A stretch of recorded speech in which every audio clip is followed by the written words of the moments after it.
Need his name up in lights, he just wants to be heard. Whether it's the beat or the mic, he feels so unlike everybody else, alone. In spite of the fact that some people still think that they know him, but fuck him, he knows the code. It's not about the salary, it's all about reality and making some noise, making a story, making sure his click stays up. That means when he puts it down, Tox picking it up. Let's go. Who the hell is he anyway? He never really talks much, never concerned with status, but still leaving him starstruck. Humble through opportunities given despite the fact that many misjudge him cause he makes a living from writing raps. Put it together himself, now the picture connects. Never asking for someone's help or to get some respect. He's only focused on what he wrote. His will is beyond reach, and now it all unfolds. The skill of an artist. This is 20% skill, 80% fear. Be 100% clear, cause Ryu was ill. Who would've thought he'd be the one that set the West in flames? And I heard him wreck it with the crystal method, name of the game. Came back, dropped Megadeth, took him to church. I like Bleach, man. Ryu had the stupidest verses, dude, is the truth. Now everybody giving them guest spots and stocks through the roof. I heard you fucking with that stock.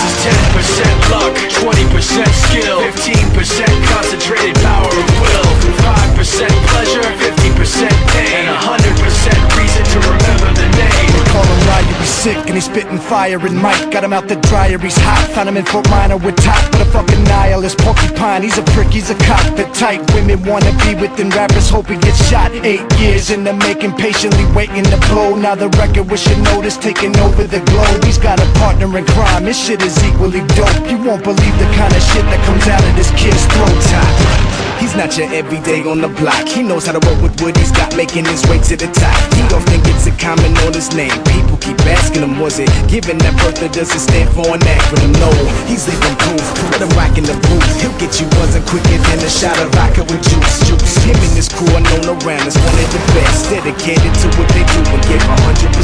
Forget Mike, nobody really knows how or why he works so hard. It seems like he's never got time because he writes every note and he writes every line. And I've seen him at work when that light goes on in his mind. It's like a design is written in his head every time before he even touches a key or speaks in a rhyme. And those motherfuckers he runs with, the kids that he signed, ridiculous, without even trying. How do they do it? This is 10% luck, 20% skill, 15% concentrated power of will, 5% pleasure, 50% pain, and 100% reason to remember the name. This is 10% luck, 20% skill, 15% concentrated power of will, 5% pleasure, 50% pain, and 100% reason to remember the name. Fort Minor, M. Shinoda, styles of beyond.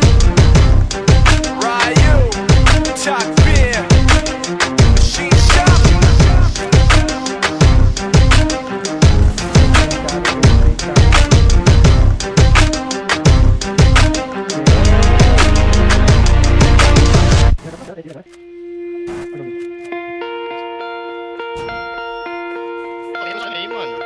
My father came from Japan in 1905. He was 15 when he immigrated from Japan. He worked until he was able to actually build a store. Let me tell you a story in the form of a dream. I don't know why I have to tell it, but I know what it means. Close your eyes, just picture the scene as I paint it for you.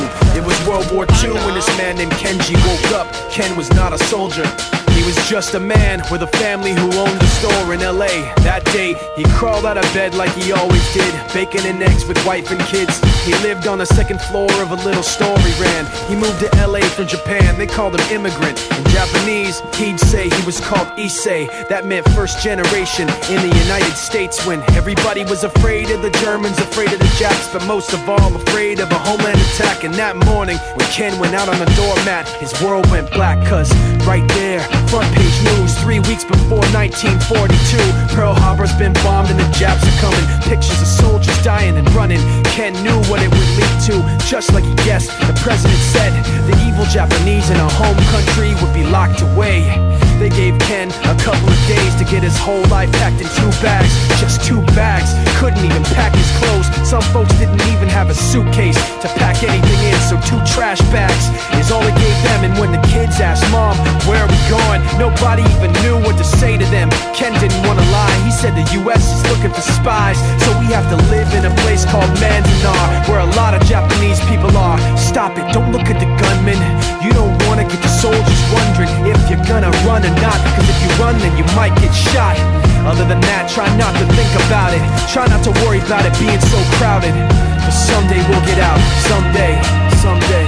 As soon as war broke out, so the FBI came and they just come to the house and you have to come. All the Japanese have to go. They took Mr. Need and people couldn't understand why they had to take him, because he's just innocent laborer. So now they're in a town with soldiers surrounding them.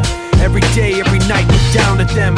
From watchtowers up on the wall, Ken couldn't really hate them at all. They were just doing the job and he wasn't gonna make any problems. He had a little garden, vegetables and fruits that he gave to the troops in a basket his wife made. But in the back of his mind, he wanted his family's life saved. Prisoners of war in their own damn country, what for? Time passed in the prison town. He wondered if he'd live it down if and when they were free. The only way out was joining the army, and supposedly some men went out for the army, signed on, and ended up flying to Japan with a bomb. That 15-kiloton blast put an end to the war pretty fast. 2 cities were blown to bits. The end of the war came quick, and Ken got out big hopes of a normal life with his kids and his wife. But then they got back to their home, and what they saw made him feel so alone. These people had trashed every room, smashed in the windows and bashed in the doors, written on the walls and the floor, Japs not welcome anymore. And Kenji dropped both of his bags at his sides and just stood outside. He looked at his wife without words to say. She looked back at him, wiping tears away, and said, someday we'll be okay, someday. Now the names have been changed, but the story's true. My family was locked up back in 42. My family was there where it was dark and damp, and they called it an internment camp. When we first got back from camp, it was pretty bad. I remember my husband said, oh, we're gonna stay till last. Then my husband died before they closed the camp.